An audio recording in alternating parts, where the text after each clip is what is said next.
வணக்கம் நண்பர்களே!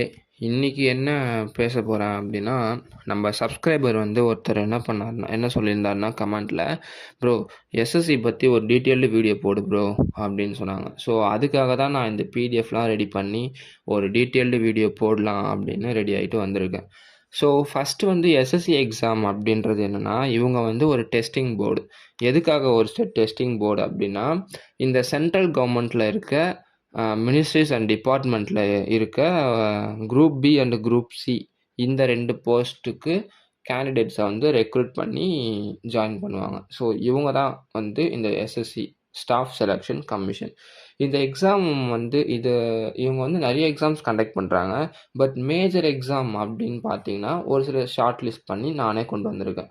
என்னென்ன எக்ஸாம்ஸ்னால் SSC CGL, SSC CHSL, SSC JE, SSC CPO and SSC MTS, SSC JHT and SSC GD constable. இந்த எக்ஸாம்ஸ்க்குலாம் வந்து ஒரு பேசிக் எலிஜிபிலிட்டி க்ரைட்டீரியா அப்படின்னா, அந்த பார்ட்டிசிபேட் பண்ணுற அந்த கேண்டிடேட் வந்து கண்டிப்பாக இந்தியன் சிட்டிசனாக தான் இருக்கணும். அண்ட் கம்பல்சரி வந்து அவங்க வந்து 18 இயரை வந்து கம்ப்ளீட் பண்ணியிருக்கணும். அப்புறமா வந்து சம் ரிசர்வ்டு கேட்டகரிஸ்க்கு வந்து ஏஜ் ரிலாக்ஸேஷனும் இருக்குது. So but normal age normal அதாவது ரிசர்வே இல்லாமல் நார்மல் கேட்டகரி கேண்டிடேட்ஸ்லாம் இருப்பாங்கள்ல. ஸோ அவங்களுக்கு வந்து 32 இயர்ஸ் வரைக்கும் இருக்குது. அண்டு எக்ஸாம் பேட்டர்ன் அப்படின்னு பார்த்தீங்கன்னா, எஸ்எஸ்சி கண்டக்ட் பண்ணுற முக்கால்வாசி எக்ஸாம்ஸ் வந்து சிபிடி தான். அது சிபிடி அப்படின்னா என்னென்னா கம்ப்யூட்டர் பேஸ்டு டெஸ்ட். சரிங்களா? Computer based test. இப்போ நான் வந்து சிஜிஎல் படிக்கிறேன் அப்படின்றதுனால என்னுடைய என்னுடைய எக்ஸாம் பேட்டர்ன் நான் போட்டிருக்கேன்.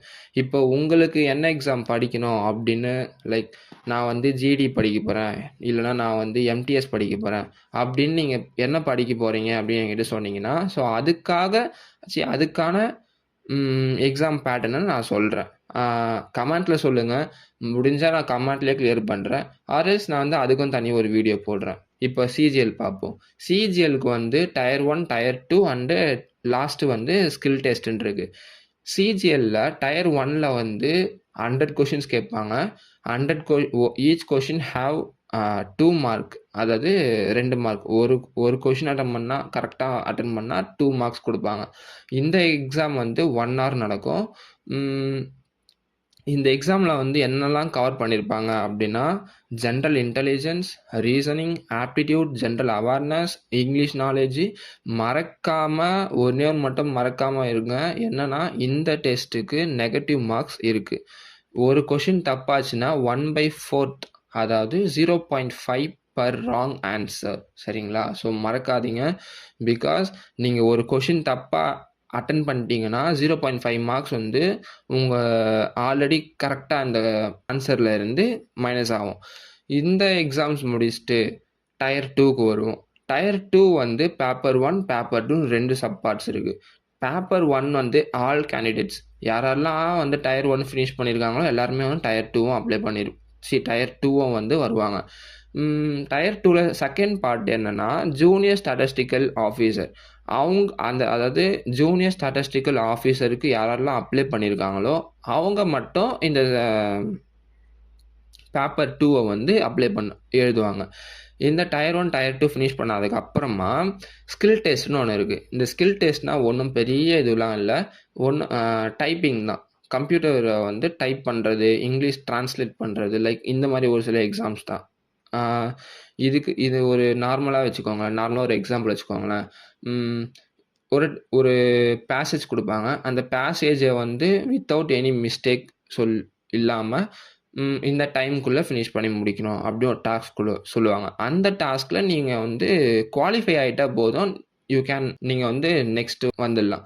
அண்டு டாக்குமெண்ட் இந்த எக்ஸாம்ஸ்லாம் முடிச்சுட்டு யாரெல்லாம் ஒரு லிஸ்ட்டு வரும். என்ன லிஸ்ட்டுனா அதுதான் ரிசல்ட்டு வரப்போ குவாலிஃபைடு கேண்டிடேட்ஸ் அப்படின்னு போட்டு உங்கள் நேமு யார் நேம்லாம் வந்து எழுதுகிறாங்களோ, குவாலிஃபை ஆகிருக்காங்களோ எல்லார் நேமும் வரும். அந்த குவாலிஃபை ஆன எல்லாருமே வந்து டாக்குமெண்ட் வெரிஃபிகேஷனுக்கு கூப்பிடுவாங்க. ஸோ இதுதான் ப்ராசஸ். சரிங்களா? டயர் 1, டயர் 2 ஸ்கில் டெஸ்ட் இருக்கும் அண்ட் டாக்குமெண்ட் வெரிஃபிகேஷன். எம்டிஎஸ் நினச்சிக்கோங்களேன். இப்போ நான் வந்து ஒரு 1 இயர் முன்னாடி எம்டிஎஸ் எழுதினேன். எம்டிஎஸ் எழுதுறப்ப எனக்கு வந்து ஷிஃப்ட்டு வந்து செகண்ட் ஷிஃப்ட் வச்சுருந்தாங்க. செகண்ட் ஷிஃப்ட்டில் ஒரே எக்ஸாம் தான் நடந்துச்சு. அந்த எக்ஸாம் முடிச்சுட்டு அதாவது ஒரே எக்ஸாம் தான். அந்த ஒரு எக்ஸாமில் செஷன் 1 அண்ட் செஷன் 2 அப்படின்னு இருக்கும். செஷன் 1ல் வந்து எனக்கு சரியாக ஞாபகம் இல்லை, குவான்ஸ் அண்ட் ஆப்டிடியூட்ஸ் இருக்கும். செஷன் 2ல் வந்து இங்கிலீஷ் அண்ட் ஜென்ரல் அவேர்னஸ் இருக்கும். இதுதான் இருக்கும். ஸோ எம்டிஎஸோட பேட்டர்ன் அப்படி. அது முடிச்சுட்டு செகண்ட் நம்ம இந்த டயர் 2 ஸ்கில் டெஸ்ட்லாம் கிடையாது. அதுக்கு நம்ம டேரெக்டாக இப்போ ரிசல்ட் வந்துடுச்சுன்னா அந்த ரிசல்ட்டுக்கு டேரெக்டாக வந்து குவாலிஃபை ஆன கேண்டிடேட்ஸ்லாம் வந்து டாக்குமெண்ட் வெரிஃபிகேஷன் கூப்பிடுவாங்க. அப்புறமா ஜாப் அலோகேட் பண்ணுவாங்க அவங்களுடைய பர்சன்டேஜுக்கு ஏற்ற மாதிரி. இந்த எஸ்எஸ்சி சிஜிஎல்லோடைய நோட்டிஃபிகேஷன் ஆல்ரெடி முடிஞ்சிச்சு. அப்ளிகேஷன் லாஸ்ட் டேட்டும் வந்து நான் உங்களுக்கு கமெண்ட்டில் சொல்கிறேன்.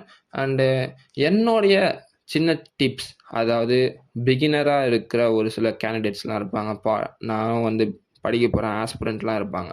ஸோ அவங்களுக்கு சொல்கிற ஒரே டிப்ஸ் என்னென்னா, ஃபஸ்ட்டு வந்து ஒரு பக்காவான ஸ்டடி ஷெடியூல் போட்டுருங்க. சரிங்களா? அதை போட்டுட்டு படிச்சுடுங்க. படிச்சுட்டு அதுக்கப்புறமா வந்து மாக் டெஸ்ட்டை நிறைய அட்டன் பண்ணுங்கள். சரிங்களா? நான் வந்து மாக் டெஸ்ட்டில் மோஸ்ட்டாக ட்ரை பண்ணதில்லை. பிகாஸ் நான் காலேஜும் போகிறேன். நான் வந்து சேம் வந்து mock test, previous year questions இதெல்லாமே என்னால் படிக்க முடியாது அப்படின்னு சொல்லிட்டு நான் படிக்க மட்டும் தான் படிச்சுட்டு இருந்தேன். நான் வந்து மாக் டெஸ்ட்டு, ப்ரீவியஸ் இயர் கொஷின்ஸ்லாம் எதுவுமே பார்க்கல.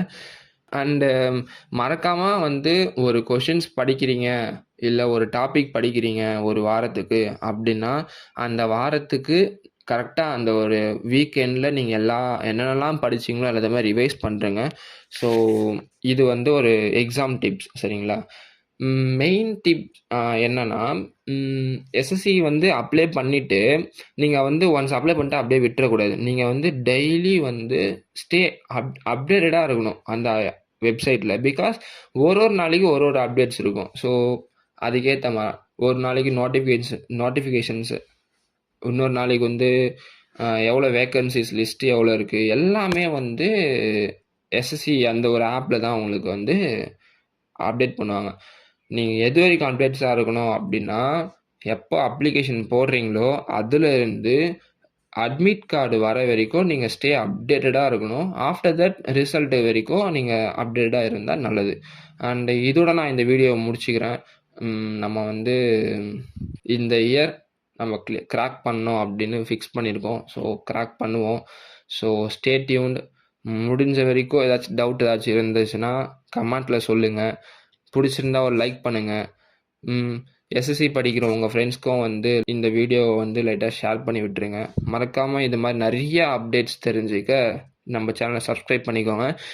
இந்த சேனல் மெயின் திங் வந்து சொல்கிறேன், இந்த channel not for SSC, not for any competitive exam. இது வந்து முழுக்க நான் என்ன கற்றுக்குறேனோ அதை தான் வந்து நான் இதில் சொல்லுவேன். ஸோ அவ்வளோதான். ஸ்டே டியூன்ட் அண்ட் இதுடன் விடைபெறுகிறேன். பை.